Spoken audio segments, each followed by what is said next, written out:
प्रभु राम देव भगवान अल्लाह खुदा ईश आदि नाम एक ही शक्ति के हैं।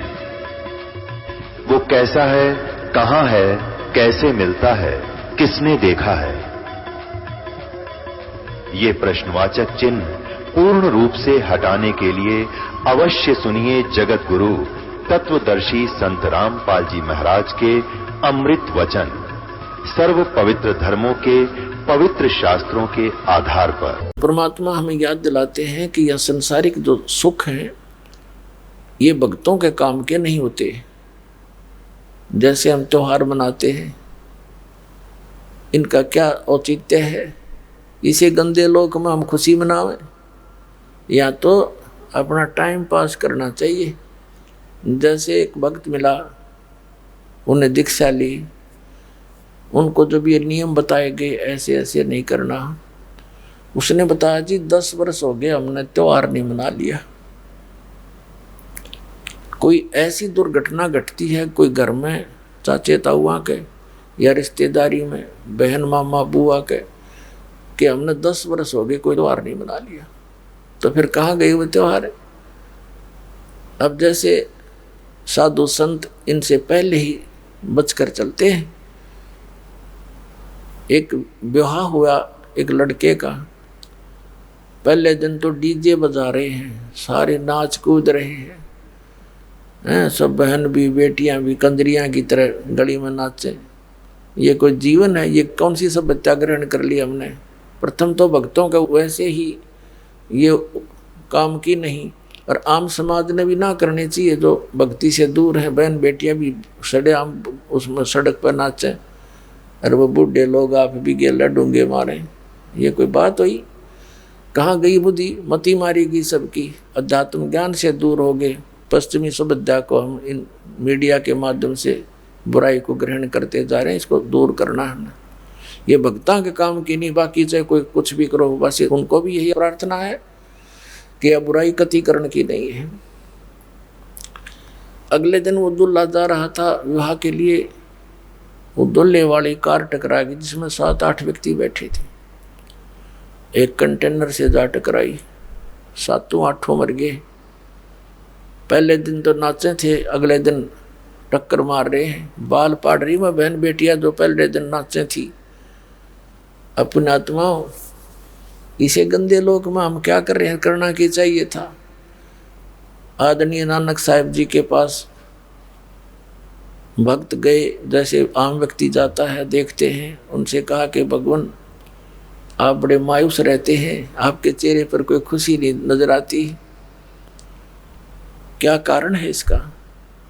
तब उन्होंने कहा था, ना जाने काल की कर डारे किस विध ढल जा पासावे, और जिन्ना ते सिर ते मौत खुड़क दी उन्होंने केड़ा हासावे। अब महापुरुषों की भक्तों की वो दिव्य दृष्टि काम करने लग जाती है, ज्ञान की अखियां काम करती हैं, उनके ऊपर वो फिर पर्दा नहीं गिरता। उनको ये पता होता है ना जाने कब क्या बिजली गिर जाए इस गंदे लोक में। पोलैंड देश का एक पूरा मंत्रिमंडल एक जहाज में जा रहा था, अभी ये तो पिछले वर्ष की बात है, और वो जा किस लिए रहा था? कोई नेता की मृत्यु होगी थी, उसका शोक व्यक्त करने, मुंह कांड जाम थे, और वो एक्सीडेंट हो गया, कोई खराबी आ गई इंजन में। 97 व्यक्ति बताओ, 97 के 97 मर गए, इंक्लूडिंग प्राइम मिनिस्टर वहां का, प्रधानमंत्री भी। अब बता उनकी क्यों क्यों आशाएं थी, क्या क्या इच्छाएं थी? तो पुण्यात्माओं, हमारे ऊपर इस काल की इस माया का भांग का घना नशा हो गया। इतने गजब के उदाहरण देखकर भी हमारी बुद्धि काम नहीं करती, डरते नहीं हम इस गंदे लोग से निकलने की चेष्टा भी नहीं करते। तो इस काल की माया की भांग हमने घड़ी पी रखी है। लेकिन इस ज्ञान के सुनने से ये एंटीबायोटिक है, इन्हीं से उतरेगी, या फिर भांग भी इन्हीं से उतरेगी, लगन भी इसी से जागेगी। जैसे हम माया जोड़न की होड़ बना रहे हैं, इसको छोड़न की और बुराई त्यागन की, फिर यहाँ देखा देखी या छूटेगी। इस ज्ञान के आधार से हम पल पल बचेंगे। और भी बहुत से प्रमाण हैं, जैसे यहाँ पीछे आंध्र प्रदेश का एक मुख्यमंत्री हेलीकॉप्टर से जा रहा था, हेलीकॉप्टर क्षतिग्रस्त हो गया, दुर्घटनाग्रस्त हो गया, 3 दिन में सौ पाया था उसका, और आगे माड़ा लिए खड़े थे उसके, भाई यहाँ आएंगे पता नहीं क्या क्या सुख देगा, तुमने क्या सुख देगा, उसकी आप पर क्या हालत होगी। तो हम भगवान को छोड़ के और इन नकली सुख देने वालों के चिपक गए। ये क्या दे सकते हैं जिनका आप पर अस्तित्व नहीं। तो इनसे हट के भगवान पर आस्था बनाओ, परमात्मा देगा। जब हमारा सारा काम ठीक होगा, हमारी रक्षा भी होगी, और परमात्मा ही सब कुछ करा सकता है और उन्हीं से करवा देगा। तो इसलिए हम मालिक पर विशेष आस्था रखेंगे, तो तभी हम इस भक्ति मार्ग पर आगे बढ़ेंगे। हमें रोज नए चमत्कार होंगे। जब तक हम भगवान को आधार मानकर इस भक्ति रूपी सफर पर नहीं चलेंगे और हम दूसरों पर आश्रित रहेंगे और भक्ति भी करती रहेंगे, तो हमने 50% लाभ होगा। 100% होगा जब हम पूर्ण विश्वास मालिक पर कर लेंगे। तो फिर देखना, ऐसे पीछे एक और था, कहाँ का, हिमाचल प्रदेश का, किसका था वो मुख्यमंत्री, 7 दिन में लाश पाई थी हेलीकॉप्टर एक्सीडेंट को, मर गया था। और कितने बताऊं, बहुत प्रमाण है, ये तो मुख्य से याद है। हरियाणा के 2 कैबिनेट मिनिस्टर शपथ लिए, 10 दिन भी ना हुए थे मेरे ख्याल में, हेलीकॉप्टर गिर गया, दोनों मर गए। तो पुण्यात्माओं, यहाँ संतों की इस वाणी को याद रखना चाहिए कि ना जाने काल की कर डारे, किस विध ढल जा पासावे, और जिन आते सरते मौत खुड़क दी, उन्होंने केड़ा हंसावे। 1 सेकंड का पता नहीं कब के कहाँ से के कहानी बिगड़ जा। फिर नानक साहब जी से पूछा कि हे भगवान, क्या आप कभी प्रसन्न नहीं होते, सदा ऐसे ही रहते हो? तब उन्होंने कहा कि साध मिले साढ़े साधी होंदी, और बिछड़ जाए दिलगिरी वे, अखदे नानक सुनो जहाना मुश्किल हाल फकीरी वे। नानक साहब जी सत्संग किया करते थे महीने में 1 बार। तो कहा करते थे, जब ये साध मिले साढ़े साधी होंदी, ये साध संगत जब वापस आ जाती है सत्संग सुनने के लिए, तो मेरी खुशी का ठिकाना नहीं रहता। और जब ये बिछुड़ कर जाते हैं, मुझे मायूसी छा जाती है कि ये बच्चे भगवान के संसार में जा रहे हैं। और संसार की और भक्तों की मर्यादा, उनके नियमों में दिन और रात का अंतर होता है, और यदि मर्यादा भंग हो जाती है तो परमात्मा का कनेक्शन कट जाता है। मर्यादा भंग होने से भगवान का हाथ उठ जाता है। तो वो कहा करते थे कि ये बच्चे जब वापस आ जाते हैं तो मैं समझता हूँ कि काल के दूतों का इनके ऊपर असर बना नहीं, तो मेरी खुशी का ठिकाना नहीं रहता कि भगवान के बच्चे सही मार्ग पर जा रहे हैं। और जब ये जाते हैं, मुझे मायूसी इसलिए हो जाती है कि भक्ति इस काल के गंदे लोक में बड़ी कठिन बना दी। लोग भक्ति भी करते हैं, मांस शराब भी पीते खाते हैं, लोग भक्ति भी करते हैं, ड्रामाबाजी साथ भी करते हैं, क्योंकि वो भक्ति है ही नहीं उनके पास। तो यहाँ कहते हैं, साध मिले साढ़े साधी होंदी, विछड़ जा दिलगिरी वे, अखदे नानक सुनो जहाना मुश्किल हाल फकीरी वे। ये हमारी भक्ति, फकीरी माने भक्ति, ये मुश्किल क्यों होगी?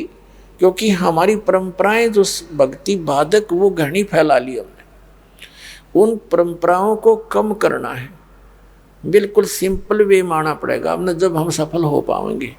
हम 20% जो प्रयत्न करेंगे ना रोटी के लिए, तो भी हमारा गुजारा हो सकता। जो आज हम 100% कर रहे हैं, फिर भी टाइम पर टूक नहीं, और टेंशन लिए फिर प्रत्येक प्राणी, किसी ने देख ले टेंशन होगी, किसी ने देख ले टेंशन होगी। क्या की टेंशन हो रही है? ये हमने अपनी परंपरा बिगाड़ रखी है। अब जैसे दास कि यहाँ बच्चों का विवाह करते हैं सिंपल वे से, जैसे कपड़े पहन रखे हैं जिटीज, और रोटी भी यहाँ भगवान के भंडार में खाओ और बच्चों का ब्याह करो और जाओ। और जैसे घर पे भी करते हैं तो भी इसी तरह हमने ड्रामाबाजी नहीं करनी। परमात्मा ने ब्याह बच्चों का कर रखा होता है। अब हम ज्यादा दुखी इन बातों से हैं कि जिसके 3 बेटी होगी, अब उसको पता है कि समाज में किस तरह विवाह किया जाते हैं, तो उसका जीना हराम हो जाता माँ बाप का। और अब ऐसा होगा कि कितनी हो जाओ बेटी, खर्चा तो होना है नहीं, सिंपल वे से ब्याह करेंगे अपने बच्चों का, और बेटी को नाम दिला दे भगवान का, सदा सुखी रहेगी। एक पिताजी कितना धन दे सकता अपनी बेटी को? क्या आजीवन उसका गुजारा करा सकता है? फिर भी उसने अपने संस्कार से ही उसका काम चलेगा। तो संस्कार हम अच्छे बनाएंगे, बचपन से मालिक से जोड़ देंगे उन बच्चों को, तो परमात्मा सदा साथ रहेगा। जहाँ हम उनका साथ नहीं दे सकते, वो भगवान साथ देता है। तो हम दुखी इसलिए हो गए कि हम परमात्मा की उस लाइन से दूर चले गए जिससे हमें सब सुविधाएं मिलनी थी। अब पहले तो जैसे पुनकर्मी प्राणी थे सतयुग त्रेता द्वापर में, उनके पूर्वजन्म की बैटरी इतनी चार्ज होती थी, वो कुछ भी साधना कर रहे होते थे और चाहे ना कर रहे होते थे, सारे सुखी नजर आते थे। जो साधना कर रहे थे वो ये सोचा करते थे कि हम जो भक्ति कर रहे हैं इसी से हमें लाभ हो रहा है, क्योंकि आत्मा भगवान की भक्ति बिना रह नहीं सकती। और जो नहीं कर रहे थे वो उनका गिनती नहीं, लेकिन पहले ऐसे कोई व्यक्ति नहीं थे जो परमात्मा की भक्ति ना करते हो, साधना से वो कुछ भी कर रहे होते। अब भी विश्व में 70-80% व्यक्ति हैं जो भगवान में आस्था रखते हैं। थोड़े बहुत जैसे चीन और रूस जैसे लोग हैं, ये नास्तिक हो गए हैं। ये भी इन नकली गुरुओं के कारण ही हुए हैं, जिनके द्वारा बताए गए भक्ति विधि से परमात्मा से मिलने वाली राहत उनको हुई नहीं, जिस कारण से उन्हें अपनी सोच से ये विधान बना दिया भगवान कहीं नहीं है, अपना करो और खाओ बस। और काल ये चाहता है कि इनको ऐसी उल्टी पट्टी पढ़वा दूं, ऐसा गलत भक्ति मार्ग बतवा दूं, इनको अध्यात्म लाभ हुआ नहीं, ये नास्तिक हो जा। परमात्मा का ये प्रयत्न रहता है कि इनमें आस्था बनी रहे भगवान की। खुद आते हैं दाता, जगह जगह प्रकट हो जाते हैं, कि कहीं भी रह करके गुप्त, जैसे पहले तो मीडिया भी नहीं था, कम्युनिकेशन भी नहीं था, कहीं भी आ जाते थे, सुना करते थे। एक साधु 10 वर्ष रहा था, उसका पता नहीं, नाम गाम बताया नहीं, और वहाँ बहुत से अक्षेत्र को शिष्य बनाकर भक्ति विधि बताकर उनको बहुत से सुख देकर और अंतर ध्यान हो जाते थे, ताकि परमात्मा की आस्था चा इस बनी रहे। तो पुण्यात्माओं, प्रत्येक प्राणी सतयुग त्रेता द्वापर तक अवश्य भक्ति करते थे, और वो भक्ति करते थे, नु सोचा करते हम जो साधना करें इससे लाभ हो रहा है, और हो रहा था उसके संस्कारों से। अब जैसे ये दास पहले हनुमान जी का पुजारी था, श्री कृष्ण और विष्णु जी में विशेष आस्था थी, और परंपरागत साधना अपने बाबा श्याम जी की भी करते थे, और जो संसारिक सुख थे वह लगातार होते आ रहे थे। जैसे पढ़े, फिर नौकरी प्राप्त हुई, फिर बच्चे हुए, लड़के लड़की हुई, खूब ठीक ठाक सारा काम बढ़िया था। तो हम ये सोचा करते थे, खुशी मनाया करते थे कि हम जो भक्ति कर रहे हैं और जिन भगवानों पर आश्रित हैं यही हमें सुख दे रहे। अब पता चला इनका तो ना तो भक्ति थी जो को हमें सुख दे, ना ये भगवान थे जो हमारे को प्रारब्ध में परिवर्तन कर दे। तो ये हमारी बैटरी चार्ज थी पहले की, और उसी से सुख था उन पुनों से। अब दया होगी दाता की, चार्जर मिल गया ना तो ये दुर्गति हो लो इबने, वो सारी सुविधा खत्म हो जाती। जिन भगवानों को और जिस भक्ति को हम श्रेष्ठ मान कर और पूज रहे थे वो श्रेष्ठ नहीं थी। तो इस प्रकार हमने अपने बच्चों को परमात्मा के साथ जोड़ना अनिवार्य है। कोशिश करते रहो, जैसे बुजुर्ग हैं उनको, बच्चे युवा हो गए हैं वो नहीं मान पा रहे हैं, लेकिन स्वयं दृढ़ रहना, स्वयं दृढ़ रहना, एक दिन उनको मानना पड़ेगा। जब तक ये काल की भांग का नशा है तब तक प्राणी भगवान से दूर रहता है, और एक ऐसा झटका देगा काल, सीधा हुआ पाओगा, नाक रगड़ता पाओगा और कहेगा पिताजी कहीं ले चल। ऐसे दास ने बहुत सी देखे हैं। एक बहन का पति नहीं मानना था, क्यों फौज से रिटायर हुआ था, 5-7 बोतल मिल जाती महीने में सस्ती फ्री, लावा गुट्टी टीटी पाक रहा था। उसके गले में कैंसर होगी। 2 साल के बाद वो लड़की नाम ले रही थी।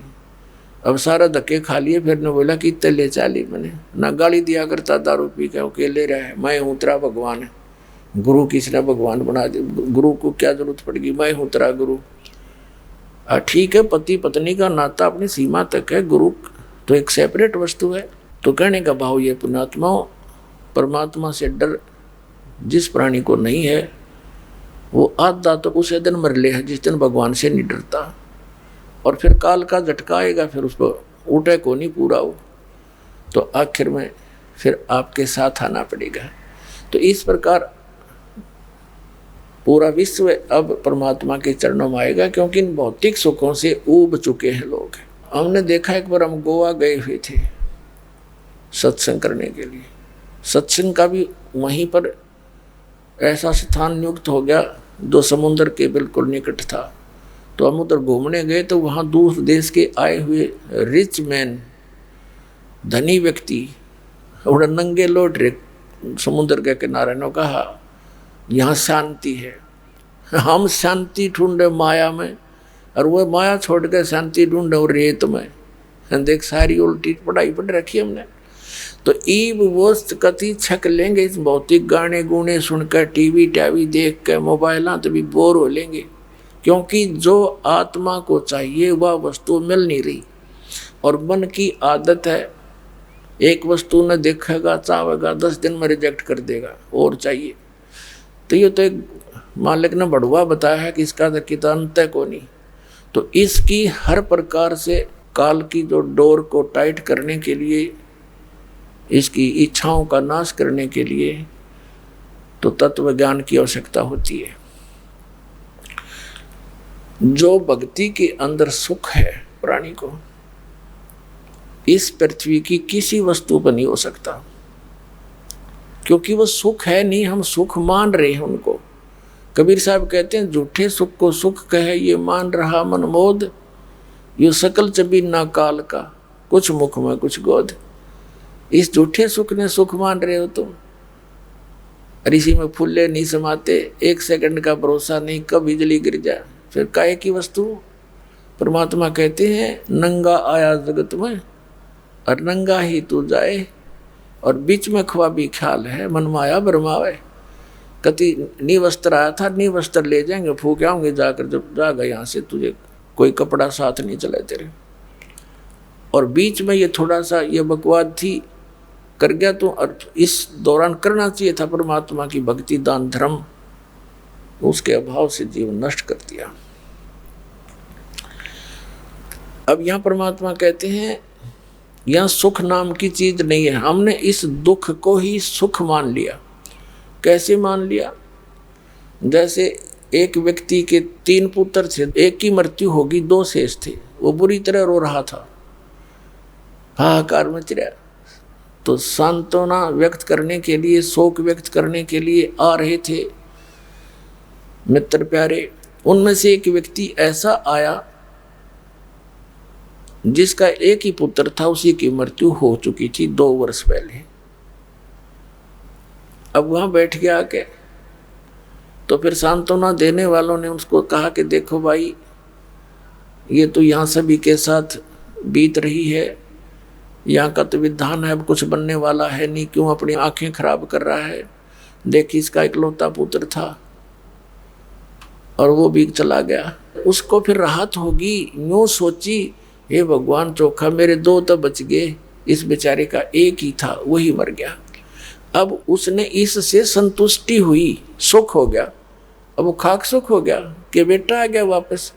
सिर्फ हम एक दूसरे ने देख कर सुख मान रहे हैं, उससे दुखी हमसे कुछ ज्यादा दुखी मिल जाता तो हम अपने को सुखी मान लेते। तो ये खाक सुख है। यहाँ पर एक व्यक्ति बता रहा था कि मेरी कन्या हुई, उसका गुदा नहीं थी, बड़ी चिंता हुई, कति नींद आना हराम हो गया, हे भगवान क्या बनेगा बेटी के साथ। एक मेडिकल में लेकर गए उसको, सरकारी पीजीआई में। तो जिस कक्ष में, जिस वार्ड में हम गए तो वहाँ 4 और थी ऐसी बच्चे, लड़के और लड़कियाँ। उनके भी ऐसी गुदा नहीं थी। तो वहां जाकर कहता है कि फिर थोड़ी शांति हुई मुझे कि हे भगवान और भी दुखी है, बता यो खाक सुख हो गया, क्या मिल गया फिर उसको। तो परमात्मा कहते हैं झूठे सुख को सुख है ये मान रहा मनमोद, ये सकल जमीना काल का कुछ मुख में कुछ खोद। तो इसलिए परमात्मा कहते हैं मन तू चल रे सुख के सागर, जहाँ शब्द सिंधु रत्नागर। मन तू चल रे सुख के सागर, जहाँ शब्द सिंधु रत्नागर। कोट जन्म तन भर मत होगे, कुछ ना हाथ लग्या रे। कुकर सुकर खर बया बोरे, कौवा हंस बुगारे। मन तू चल रे सुख के सागर, जहाँ शब्द सिंधु रत्नागर। मन तू चल रे सुख के सागर। जैसे समुद्र के अंदर जहाज चला जाता है 200 किलोमीटर 300 किलोमीटर, तो वहाँ चारों तरफ दृष्टि फैलाकर जहाज के यात्री देखते हैं, जल के अतिरिक्त कुछ भी दिखाई नहीं देता। जहाँ तक नजर जाती है सागर ही सागर दिखाई देता है। तो परमात्मा कहते हैं वहाँ सतलोक में ऐसे सुख ही सुख है, सुख ही सुख का सागर है, वहाँ कोई दुख नहीं। और फिर क्या बताते हैं, कोट जन्म तन भर मत होगे, कुछ ना हाथ लग्या रे। कुकर सुकर खरबया बोरे, कौवा हंस बुगारे।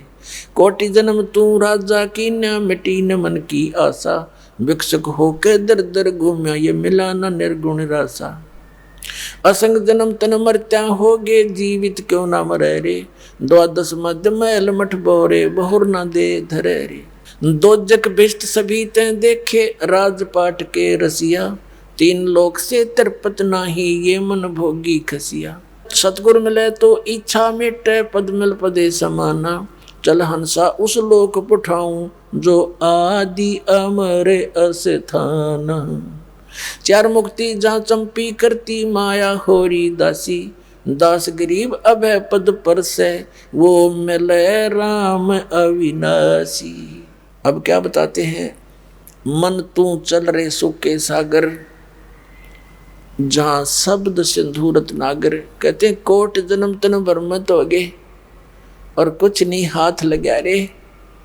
कुकर सुकर खरबा बोरे, कौआ हंस बगारे। कोटि जन्म तू राजा की न्याह, मिटी न मन की आशा। भिक्षुकों के तू दर दर घूम्या और मिला नी निर्गुण रासा। अब क्या बताते हैं परमात्मा, इंद्र कुबेर ईश की पदवी और ब्रह्मा वरुण धर्मराया, विष्णु नाथ के पुरखों जाके तू फिर भी वापस आया। अपने आत्मा अध्यात्म ज्ञान के अभाव से हमने असंख्यों मनुष्य जीवन नष्ट कर लिए। भक्ति भी करते थे, साधना भी करते रहे, लेकिन मोक्ष नहीं हुआ। गीता जी अध्याय नंबर 18 के श्लोक नंबर 62 में गीता ज्ञानदाता कहता कि अर्जुन तू सर्व भाव से उस परमेश्वर की शरण में जा जो गीता ज्ञानदाता से अन्य है। उसकी कृपा से ही तू परम शांति को और सनातन परम धाम को प्राप्त होगा। गीता जी अध्याय नंबर 15 के श्लोक नंबर 1 से 4 में इसका सारांश है कि तत्वदर्शी संत की पहचान बताई है, जो उल्टे लटके हुए संसार रूपी वृक्ष के सभी विभागों को जानता है। यानी अक्षर पुरुष कौन है, सरपुरुष कौन है, शाखा क्या है, पत्ते क्या हैं और मूल यानी सबका उत्पत्ति करता कौन भगवान है। स वेदविद वो तत्वदर्शी संत है। तत्वदर्शी संत की प्राप्ति के उपरांत परमात्मा के उस परम पद की खोज करनी चाहिए, जहाँ जाने के बाद साधक फिर लौटकर कभी संसार में नहीं आते। और जिस परमेश्वर ने सभी ब्रह्मांडों की रचना की है और उसके अतिरिक्त और किसी की भी भक्ति साधना उपासना नहीं करनी चाहिए। अपने विषय में गीता ज्ञानदाता अध्याय नंबर 2 के श्लोक 12 में, अध्याय नंबर 4 के श्लोक 5 और 9 में, गीता अध्याय 10 के श्लोक 2 में कहता है, अर्जुन तेरे और मेरे बहुत जन्म हो चुके हैं, तू नहीं जानता, मैं जानता हूँ, मेरे जन्म और कर्म दिव्य हैं। इससे सिद्ध गीता ज्ञानदाता ब्रह्म है जो श्री कृष्ण जी में प्रवेश करके बोल रहा है, ये सरपुरुष काल है। इसकी पूजा करने से भी जन्म मृत्यु समाप्त नहीं होती, क्योंकि ब्रह्म साधना से ब्रह्म लोक जाते हैं। 8वें अध्याय के 16वें श्लोक में लिखा है कि ब्रह्म लोक पर्यंत सब पुनरावृत्ति में है। तो गीता ज्ञानदाता की भक्ति करने से भी मोक्ष पूर्ण नहीं होता, वो पद नहीं मिलता जहाँ जाने के बाद साधक फिर लौटकर कभी नहीं आते। श्री ब्रह्मा रजगुण, श्री विष्णु सतगुण, श्री शिव जी तमगुण की भक्ति करने से भी जीव जन्म मृत्यु में ही रहता है। जैसे देवी भागवत गीता प्रेस गोरखपुर से प्रकाशित सचित्र मोटा टाइप, उसके 123 पृष्ठ पर भगवान विष्णु और शंकर स्वयं स्वीकार कर रहे हैं कि हमारा जन्म मृत्यु होता है, हम नित्य नहीं है, अविनाशी नहीं है। तो इससे सिद्ध हो गया कि इनकी साधना करने वाला भी नाशवान यानी उस स्थान को नहीं प्राप्त कर सकता जहाँ जाने के बाद फिर लौट कर नहीं आना पड़ता, और वहीं जाने के बाद वो शांति होगी, सुख होगा, और वो मिले बिना फिर सुख नहीं। यहाँ तो आप जेल में हो, यहाँ काल की। परमात्मा ने बताया कि 21 ब्रह्मांड काल की एक जेल है, एक पुण्य एक पापी आया, एक है सोम दलेल बे और गरीबदास सतपुरुष भजन बिन, सब ही इस काल की जेल रे। हम सभी काल की जेल में हैं, जो साधना नहीं करते, चाहे पुण्य करते हैं चाहे पाप करते हैं। पुण्य के आधार से स्वर्ग चले गए, पाप के आधार से नरक, दोनों खाली करके फिर यहीं आ गए और फिर स्टार्ट ऐसे ही। तो ये चक्र परमात्मा की दया से अब समाप्त हो सकता है। अब क्या बताते हैं परमात्मा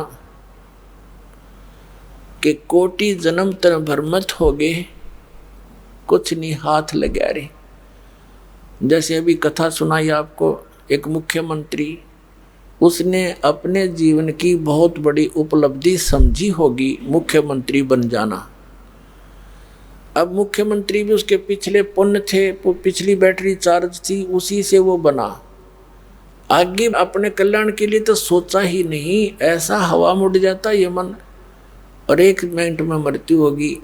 अब पता नहीं कहाँ भूत बनकर भूखा प्यासा घूम रहा होगा वो प्राणी।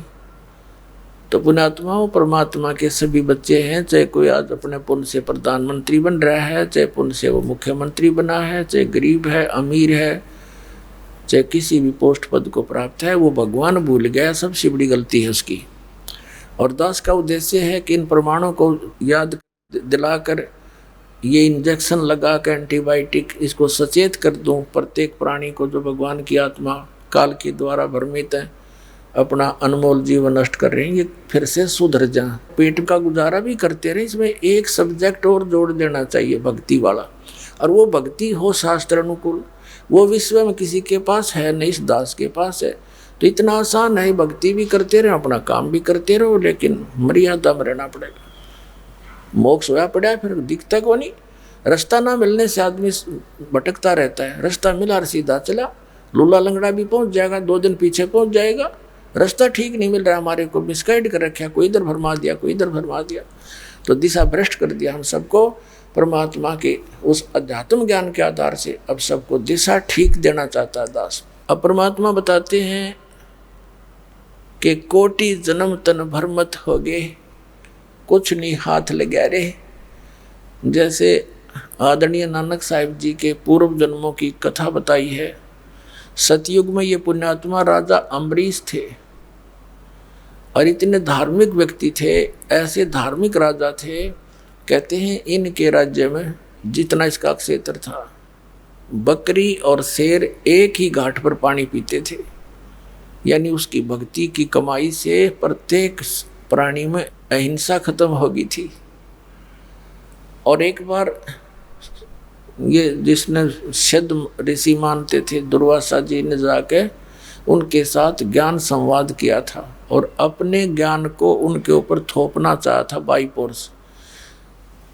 और राजा अम्बरीश ने पहले तो उनके सामने हाँ भर ली, लेकिन अपनी क्रिया वो कर रहा था वही करता रहा। नेक्स्ट टाइम जब वो आया दुर्वासा को फिर वही क्रिया करते हुए राजा को देखा तो गुस्सा हो गया वो। उसने सुदर्शन चक्कर से शीश काटने के लिए, अम्बरीश को मारने के लिए सुदर्शन चक्कर छोड़ दिया। अब वो सुदर्शन चक्कर राजा अम्बरीश पर अटैक ना करके वापस दुर्वासा की तरफ मुड़ गया उसी को मारने के लिए। अब दुर्वासा भाग लिया, सिद्धि से उड़ गया। पहले शिव जी के लोक में गया, शिव जी ने कहा भी मेरे बस की बात नहीं, तू यहाँ से निकल। फिर ब्रह्मा जी के पास गया, ब्रह्मा जी ने भी हाथ जोड़ दिया, भाई ये मेरे बस का नहीं है, तू निकल यहाँ से, मुझे मरवाएगा। अब विष्णु जी के पास इसलिए नहीं जा रहा था क्योंकि राजा अम्बरीश विष्णु जी के पुजारी थे। आखिर में उसने वहाँ जाना पड़ा। जब भगवान विष्णु जी के पास वो पहुँचा तो सुदर्शन चक्र 10 कदम नीचे रुक गया हवा में, और अम्बरीश विष्णु जी के चरणों में खड़ा था। तब विष्णु जी ने पूछा कि बोल भाई ऋषि जी, क्या गुस्ताखी कर दी तूने? सुदर्शन चक्र क्यों तेरा पीछा कर रहा है? उसने फिर सारी कहानी बताई जी, ऐसे ऐसे मैंने राजा अम्बरीश के साथ बदतमीजी कर दी। विष्णु जी ने कहा कि उसी के पास जाओ, वो अक्षमा करेंगे तो तेरी माफी होगी, मैं नहीं कर पाऊंगा। अब अब दुर्वासा वहाँ बैठ के विष्णु जी के चरणों में, हे भगवान, उसको इतनी संतुष्टि तो होगी थी दुर्वासा को कि यहाँ आने से ये रुक गया, खड़ा हो गया, दूर तेरे पे असर नहीं कर पा रहा। तो कहता है भगवान, मुझे आपके शरण से कहाँ भेज रहे हो, मुझे मार डालेगा ही। तो विष्णु जी ने कहा मैं नहीं कुछ कर पाऊंगा, चरण उसके पकड़ जाके अम्बरीश के। तो और चारा ना देखा, चल पड़ा। एक बार पीछे देखा, आगे न बाजे। राजा अम्बरीश के चरणों में जाकर कहा मुझे माफ करो। राजा अम्बरीश ने वो सुदर्शन चक्र हाथ में पकड़ लिया और शांत करके उसका दे दिया, ले तेरी तोब। और भक्ति का मार्ग न्यारा है, ये सिद्धियां पिद्धियां ये तो बच्चों के खिलौने हैं। तो इतना विद्वान था और ऐसा भक्ति युक्त था वो प्राणी। अगले जन्म में वो राजा अम्बरीश राजा जनक हुए, और राजा जनक के समय भी उस जीवन काल में उसने हजारों की संख्या में यज्ञ किए, और जिस कारण से बहुत से जहाँ वो यज्ञ किया करते वो तीर्थ भी प्रसिद्ध हैं। और एक सुखदेव नाम के ऋषि थे, माँ के गर्भ से बैटरी चार्ज थी उसकी पिछले जन्मों की, बाहर आती आकाश में उड़ के चला गया था, पिता माता के मुख भी नहीं देखा था और गुरु धारण नहीं कर रखा था उसने। भगवान विष्णु ने उसको अपने लोक से वापस कर दिया था कि तू निगुरा है, गुरु नहीं है तेरा, गुरु बनाओ। भगवान विष्णु ने कहा था सुखदेव ऋषि को कि राजा जनक को गुरु बनाओ। अब वो बाल ब्रह्मचारी राजा जनक गृहस्थी सुखदेव ऋषि के सामने एक समस्या उत्पन्न हो गई थी कि भी मैं तो बाल ब्रह्मचारी और त्यागी और वैरागी सन्यासी एक गृहस्थी को कैसे प्रणाम करूंगा। इस काल ने हमारे कई बंधन बांध रखे हैं ताकि वो भक्ति ना कर ले। मान बड़ाई सबसे बड़ी दुश्मन है इस प्राणी की। कबीर साहब कहते हैं राज तजना सहज है, सहज त्रिया का ने, और मान बड़ाई ईर्षा दुर्लभ तजना ये। अरे इनके तजे बिना भगवान नहीं मिल सकता।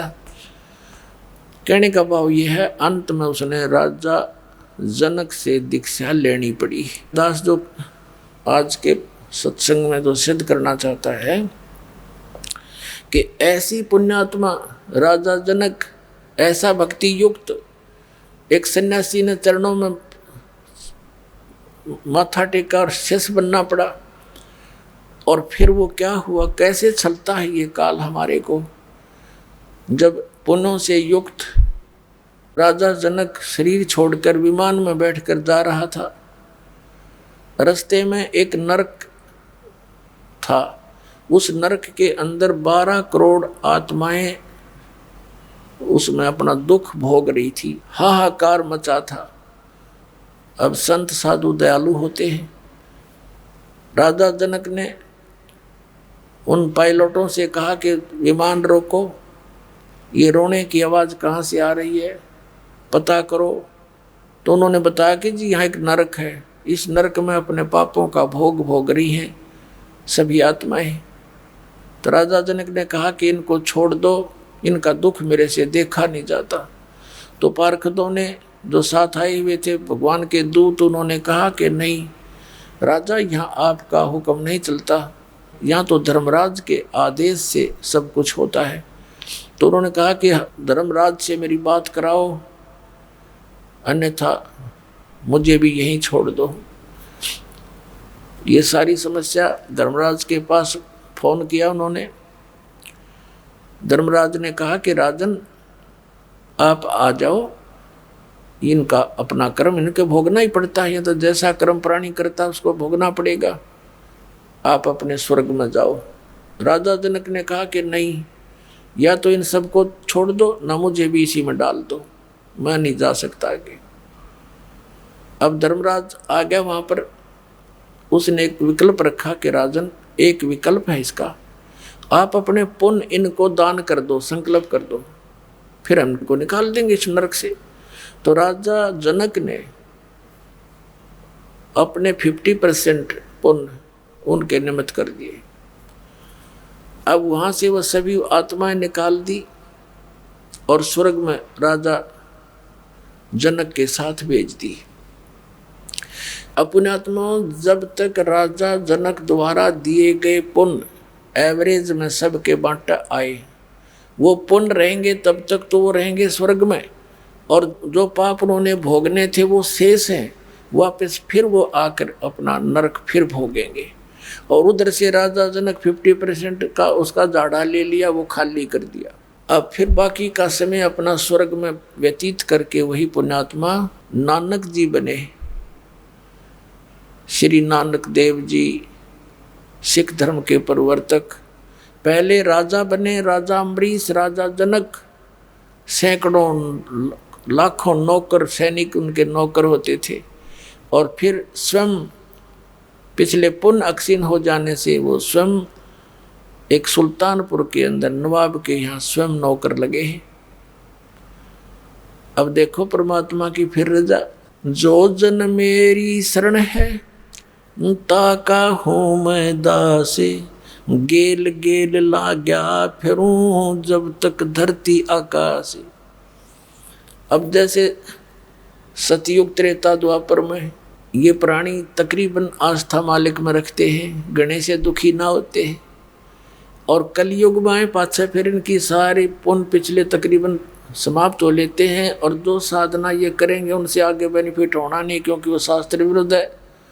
तो परमात्मा ने ये समय इसलिए सिलेक्ट किया था कि इस समय सबकी बुद्धि ठिकाना आ जाएगी और ज्ञान समझ लेंगे, और मैं जो मार्ग बताऊंगा उससे इनको सुख मिलेगा जो भगवान से मिला करता है, तो मुझे आसानी से पहचान लेंगे।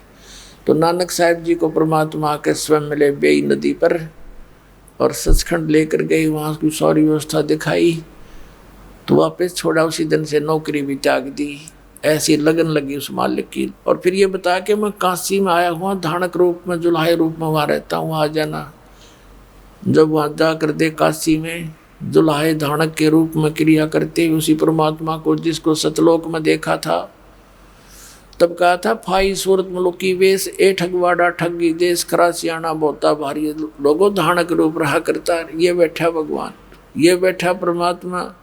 हाँ, फिर उसकी कोई नहीं माने, क्योंकि वहाँ जुलाहों की कॉलोनी में सब इकट्ठे हो गए और कहें देख पंजाब का व्यक्ति पागल हो गया, नीरू के बेटे को हम भगवान बतावे।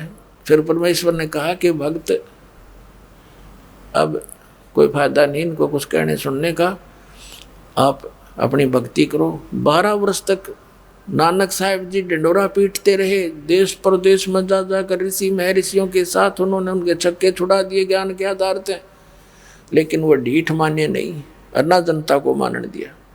उस समय नानक साहब के बहुत कम शिष्य थे, बाद में फिर धीरे धीरे उनकी कृपा होती रही। ये सिख समाज एक बहुत विस्तार के साथ हो गया। 600 वर्ष के अंदर ये सारा कुछ इतना प्रफुल्लित हुआ।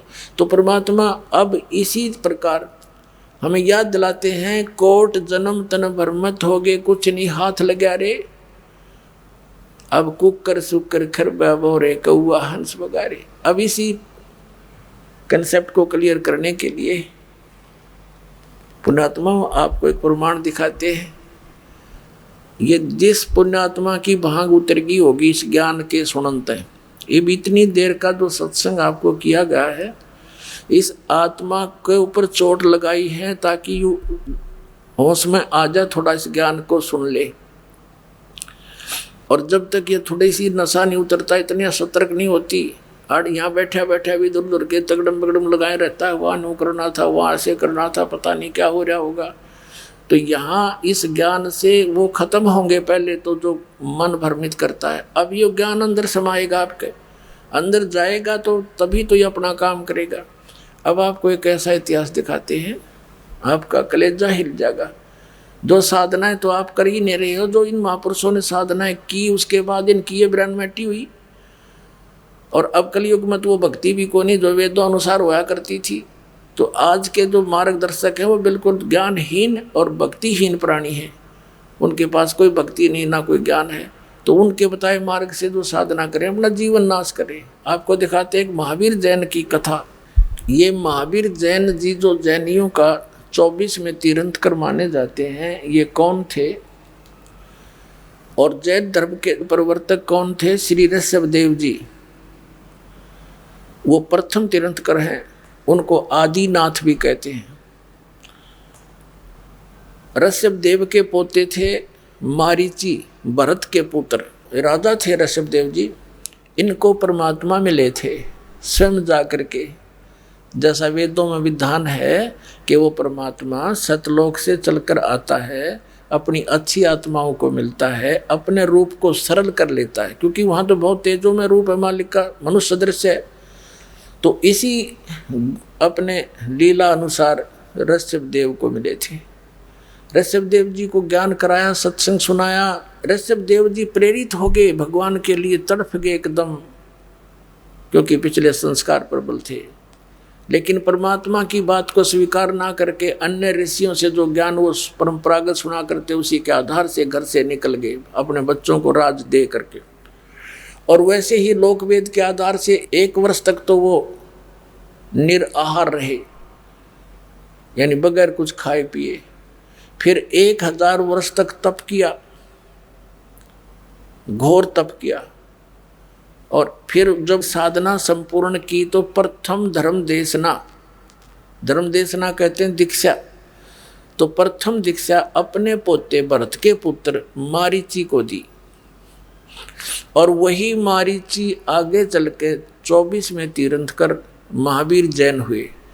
तो जो ऋषभदेव जी जैसी साधना करते थे, कुछ वेदों का आधार था, ओम नाम था, हठ योग ये काल की प्रेरणा थी, उसके करने वाले प्राणी पर भी कितने कष्ट आए। इंद्र कुबेर ईश की पदवी, ब्रह्मा वरुण धर्मराया, विष्णुनाथ के पुर को जाके तो फिर भी वापस आया। अब देखो, आओ जैन धर्म को जाने। एक पुस्तक है, ये इन जैनियों के द्वारा ही लिखी गई है।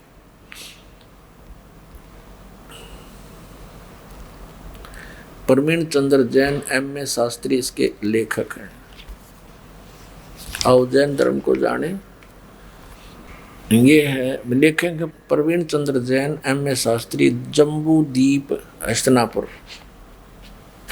प्रकाशक है श्रीमती सुनीता जैन, जम्बूदीप हस्तनापुर, मेरठ उत्तर प्रदेश में।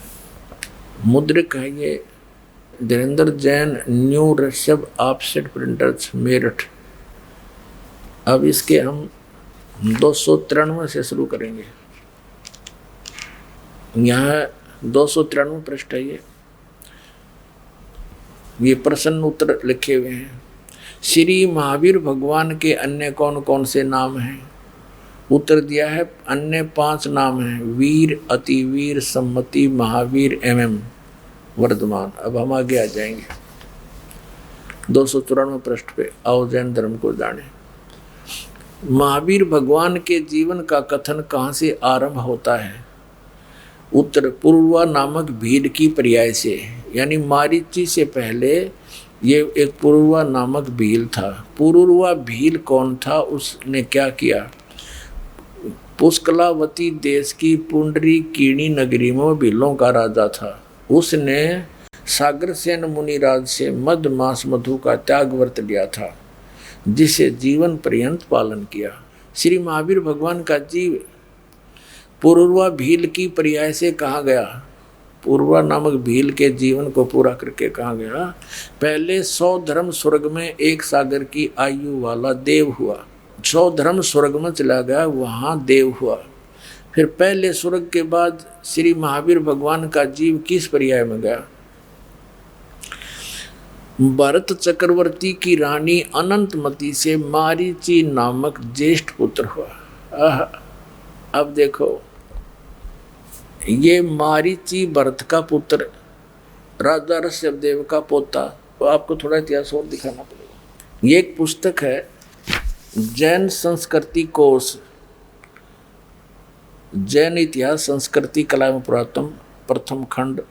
लेखक हैं प्रोफेसर भागचंद्र जैन, भास्कर। जैन संस्कृति कोश, जैन इतिहास संस्कृत कला एवं पुरातन, प्रथम खंड। लेखक हैं भागचंद्र जैन, प्रकाशक हैं डॉक्टर भागचंद्र जैन, भास्कर। मानद निदेशक सन्मति प्राच्य शोध संस्थान नो एक्सटेंशन एरिया 23 तुकाराम चाल, सदर नागपुर। ये और भी यहाँ, और ये प्राप्ति स्थान इनके यहाँ पर है। अब ये है स्वर्गीय पूज्य पिता श्री गोरेलाल जैन एवं मातु श्री पूज्या तुलसी देवी जैन की पुण्य स्मृति में सादर समर्पित, जिनके प्यार दुलार से और सम्मति से, स्नेह से, सहयोग से मैं यहाँ तक पहुँच सका हूँ, भागचंद्र जैन। और इसकी कीमत देखो, इन पुस्तकों की 3000 रुपये कीमत है। 3000 रुपये 3 खंडों का भारत में, और विदेशों में $200। ये तो और गणे हो जाते हैं।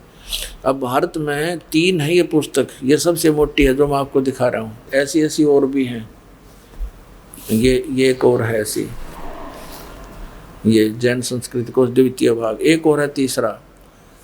तो इनके तीनों के मिलाकर 3000 रुपये। और आज तक मेरे ख्याल में ये 10,000 की होगी। ये तो सन 2003 में हम ले आए थे, जब इसके 1000 रुपये एक पुस्तक के, और इकट्ठी दें तीनों 3000 रुपये में हैं। और ये इनका बिल्कुल इतिहास है, और इनका मान्यता प्राप्त इन्हीं के द्वारा लिखा हुआ। अब इसके हम चलते हैं 175 पृष्ठ पे। ये देखिएगा 175 पृष्ठ पे, ऋषभ के पौत्र मारीची भरत के पुत्र को पुराणों में वैदिक धर्म का प्रवर्तक माना गया। ये मारीची जो है वैदिक धर्म का प्रवर्तक है, जिसको वैदिक धर्म के गुण गाए जाते हैं। ये मारीची उसका प्रवर्तक है, यानी उसका निर्माता है, उसका मुखिया है वैदिक धर्म का। अब देखो, और यही मारीची जैन परंपरा में आगे चलकर महावीर वर्धमान बना, महावीर जैन हो गया। ये आगे दिखाते आपको। ये है 176 पृष्ठ पे, तीर्थंकर ऋषभदेव की जीवन घटनाएं। तीर्थंकर ऋषभदेव अंतिम कुलकर नाभिराज के पुत्र थे। उनकी माता मरु देवी थी। वे इक्ष्वाकु वंशी नाभिराज अयोध्या के एक लोकप्रिय राजा थे। तरुण होने पर नाभिराज ने ऋषभदेव का विवाह सुनंदा और सुमंगला से कर दिया। सुनंदा ने तेजस्वी पुत्र बाहुबली और पुत्री सुंदरी को जन्म दिया, और सुमंगला ने भरत सहित 99 पुत्रों और ब्राह्मी पुत्री को जन्म दिया। समय आने पर ऋषभदेव ने भरत को अयोध्या का, बाहुबली को तक्षशिला का, और शेष युवराजों को उनकी योग्यता अनुसार राज्य सौंपकर संसार त्याग दिया, और दीक्षा लेकर साधना में लीन हो गया। किसी ऋषि से दीक्षा ले ली, गुरु बना लिया। साधना काल में पाणिपात्री ऋषभदेव 1 वर्ष तक निराहार रहे, कुछ नहीं खाया 1 वर्ष। बाद में बाहुबली के पौत्र संन्यास कुमार ने इक्ष्वाकु रस देकर उनकी इस निराहार वृत्ति को तोड़ा, ईख का जूस प्याकर। लगातार 1000 वर्ष तक फिर तपस्या की। लगातार 1000 वर्ष तक तपस्या करने वाले मुनि ऋषभदेव ने अंत में केवल ज्ञान प्राप्त किया। और धर्म देशना प्रारंभ की, यानी दीक्षा देना शुरू की। प्रथम धर्म देशना यानी पहला चेला बनाया कौन? भरत के पुत्र मारीची को दी, जो बाद में 24 में तीर्थंकर महावीर बने। ठीक है, ये क्लियर हो गया कि ये महावीर कौन है। अब जिस पुस्तक को हम पढ़ाने जा रहे हैं, आओ जैन धर्म को जाने, आसानी से समझ में आ जाएगी। अब देखिएगा, हम फिर आगे उस पुस्तक पर आओ जैन धर्म को जाने, और इसके 293 पृष्ठ में पढ़ रहे हैं।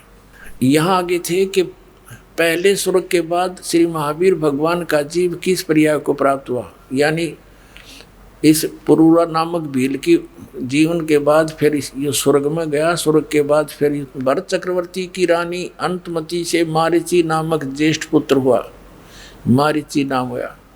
और फिर मारीची की पर्याय से यानी राजा ऋषभ देव से दीक्षा लेकर भक्ति करके मारीची कहाँ गया? मारीची के पर्याय से महावीर भगवान का जीव किस पर्याय में गया?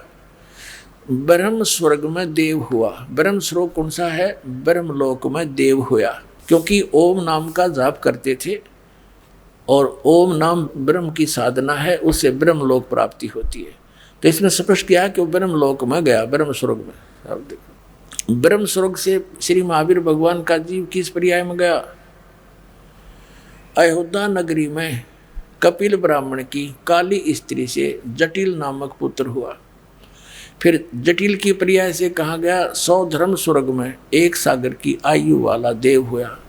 फिर कहा गया इसी भरत क्षेत्र में सुतिका नामक गांव में अग्निभूत ब्राह्मण की गौतम स्त्री से अग्निशय नामक पुत्र हुआ। फिर कहा गया फिर स्वर्ग में गया।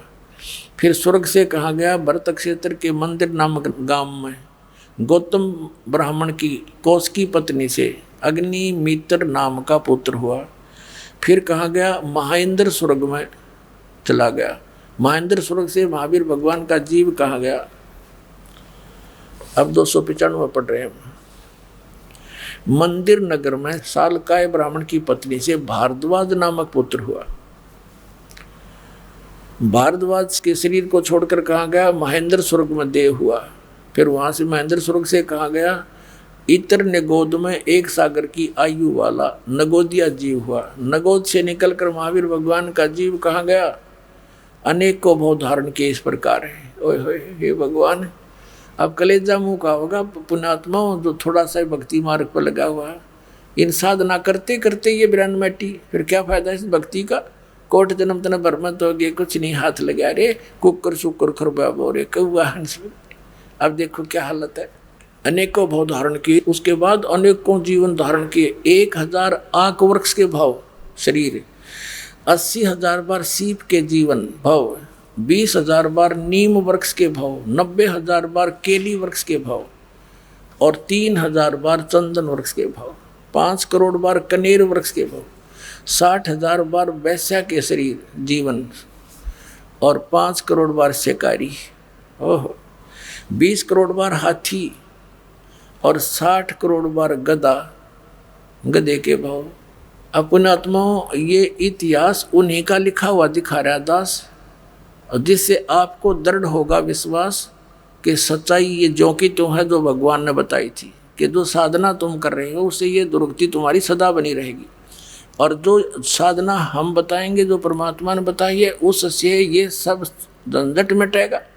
तो बुद्धिमान ऐसा कौन है जो अभी भी डले होगा, इन साधनाओं को करता रहेगा। जब तक विकल्प नहीं था तो मजबूरी थी, अब रास्ता मिल रहा है फिर भी ग्रहण नहीं करते, तो ऐसा शायद ही कोई होगा। अब ग्रहण करनी पड़ेगी साधना, इसलिए प्रमाण दिखाए जा रहे। 60 करोड़ बार गधा, गधे के भाव और 30 करोड़ बार कुत्ता। हे भगवान, ये तो एक का बतेरा, इन दोनों में एक एक जीवन है। सारे पानी फिर जाए देवता वाले जीवना पे, बाढ़ में जाओ वो देवता पर जब गधा बन के खड़ा हो, क्या देवता रह गया? फिर उसकी क्या इज्जत रहेगी, क्या सुख रहा उसको? तो अब दया होगी परमात्मा के आपके ऊपर। अब देखो 60 करोड़ बार गधे के भाव, 30 करोड़ बार कुत्ते के जीवन भाव, 60 करोड़ बार नपुंसक के जीवन हिजड़ा बनकर रहा, 20 करोड़ बार स्त्री के जीवन, 90 लाख बार धोबी, 8 करोड़ बार घोड़े के जीवन और 20 करोड़ बार बिल्ली, 60 लाख बार गर्भपात से मरने। ओहो, माँ के पेट में मर गया, गर्भपात हो गया। ऐसे भी मनुष्य जीवन है जो गर्भपात होकर ही पूरे कर जाते हैं। अब आगे क्या बताते हैं देखो। और 80 लाख बार देव पर्याय को प्राप्त हुआ। केवल 80 लाख बार तो देवता बना और बाकी 20 करोड़ बार बिल्ली, 60 करोड़ बार गर्भपात से मरण और 60 करोड़ बार गधा, 30 करोड़ बार कुत्ता, 60 करोड़ बार नपुंसक, 20 करोड़ बार स्त्री, 90 लाख बार धोबी, 8 करोड़ बार घोड़ा और 80 लाख बार देवता बन गया। चाट ले उस देवता के पद ने, तो कितना बन गया वो देवता बनकर फिर गधा बना। बताया क्या प्रोसीजर होया है तेरा के जो। तो विकल्प नहीं था, परमात्मा ने दया करी, सतगुरु आए दया करी, ऐसे दीन दयाल और बंदी छोड़ वृत्तास का जठ अग्नि पर सवाल। या दया करी परमात्मा ने आकर हमारे पे। और आगे देखो भी कौन सा पीछा छूट गया देखना। 80 लाख बार देव पर्याय को प्राप्त हुआ। उपरोक्त भावों को प्राप्त करने के बाद महावीर भगवान ने किस पर्याय को प्राप्त हुआ? राजगृह नगर में सथावर नामक ब्राह्मण हुआ। सथावर ब्राह्मण से फिर महेंद्र स्वर्ग में 7 सागर की आयु वाला देव हुआ। महेंद्र स्वर्ग से कहा गया राजगृह में विश्वभूति राजा की जैनी रानी से विश्व नंदी नामक पुत्र हो गया। वहाँ से महाशुक्र स्वर्ग में देव हुआ। महाशुक्र स्वर्ग से कहा गया त्रिपृष्ठ नामक नारायण हुआ। त्रिपृष्ठ नारायण से फिर महावीर भगवान का जीव कहा गया 7वें नरक में गया, फिर नरक में डाला गया। 7वें नरक से महावीर भगवान का जीव कहाँ गया? 296 पर सिंहगिरी पर्वत पर सिंह शेर हुआ, पुनः फिर प्रथम नरक में गया। नरक से निकलकर श्री महावीर भगवान का जीव कहाँ गया? हिमवान पर्वत शिखर पर सिंह हुआ, वहाँ उसे एक अजिंत एवं अमित गुण नामक मुनिराज ने संबोधित किया। सिंह का जीव किस पर्याय में गया? सौधर्भ स्वर्ग में सिंह केतु नामक देव हुआ। ये सारा कुछ करता करता फिर यहाँ आ जाते हैं, हम थोड़ा सा शॉर्ट करते हैं। यहाँ बता कि सहस्र स्वर्ग से महावीर भगवान का जीव कहाँ गया? जम्बू द्वीप के छतरपुर नगर में नंदीवर्धन नामक राजा की वीरमती रानी से नंद नामक पुत्र हुआ। नंद का जीव कहाँ गया? पुष्पोत्तर विमान में देव हुआ। और उसके बाद 24 में तीर्थंकर महावीर भगवान हुए। और श्री महावीर भगवान के जीव ने कितने पाखंड मत चलाए? 363 पाखंड मत चलाए। बताओ भाई। अब इसका निष्कर्ष निकालते हैं थोड़ा सा।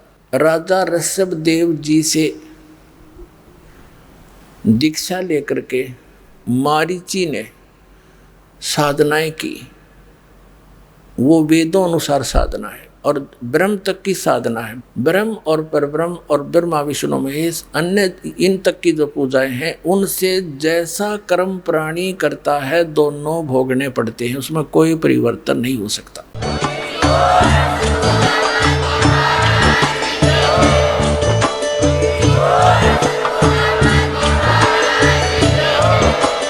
आप सुन रहे थे जगत गुरु तत्वदर्शी संत रामपाल जी महाराज जी के मंगल प्रवचन। अधिक जानकारी के लिए विजिट कीजिए हमारी वेबसाइट www.jagatgururampalji.org। संत रामपाल जी महाराज जी के शुभ आशीर्वाद से पूरे विश्व भर में 500 से भी ज्यादा नाम दीक्षा केंद्र हैं, जिन पर संत रामपाल जी महाराज जी द्वारा ऑनलाइन निःशुल्क नाम दीक्षा दी जा रही है। अपने नजदीकी नाम दीक्षा केंद्र का पता करने के लिए संपर्क करें 8222880541।